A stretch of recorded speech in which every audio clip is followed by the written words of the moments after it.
నమస్కారం. ఎవరు? నేను గురుగారు, మీ శిష్యుడు మోహన్. మోహన్ ఎంత పెద్దవాడు అయ్యావో ఎప్పుడో చిన్నప్పుడు చూశాను, గుర్తుపట్టలేకపోయాను. ఇప్పుడు ఏం చేస్తున్నావు? అయ్యా, మీ చదువు వల్ల మోహన్ ఎదుర్కొని బడిగంతుడు అయ్యినాడు. రేపే బడిలో చేరాలి. మీ దగ్గరికి ఆశీర్వాదం తీసుకోవడానికి వచ్చాం. నా చదువే ఉందమ్మా, నీ బిడ్డని చదివించావు, అందుకే ప్రయోజనకుడయ్యాడు.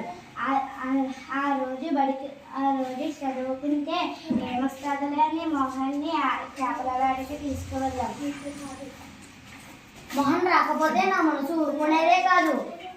అవునయ్యా, మీరు మా ఇంటికి ఎన్నోసార్లు వచ్చి అంతగా బతిమాలారు. నిన్నే బడికి పంపేదని కాదు, పైగా విసిగిచ్చుదని నా మనసు మార్చి బడికి పంపేలా చేశారు. మీరే లేకుంటే నా బిడ్డ ఎందుకు పని రాకుండా పోయేవాడు.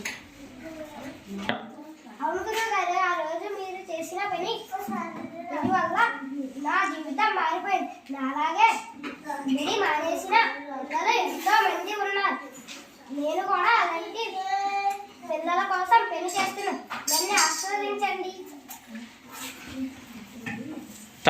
నాకు చాలా గర్వంగా ఉంది మోహన్, నీ ఆశయం చాలా గొప్పది. మిగిలిన పిల్లలకు కూడా నువ్వు ప్రేరణ కావాలి. శుభం కలుగు గాక నాయన. వెళ్ళిరా నాయన.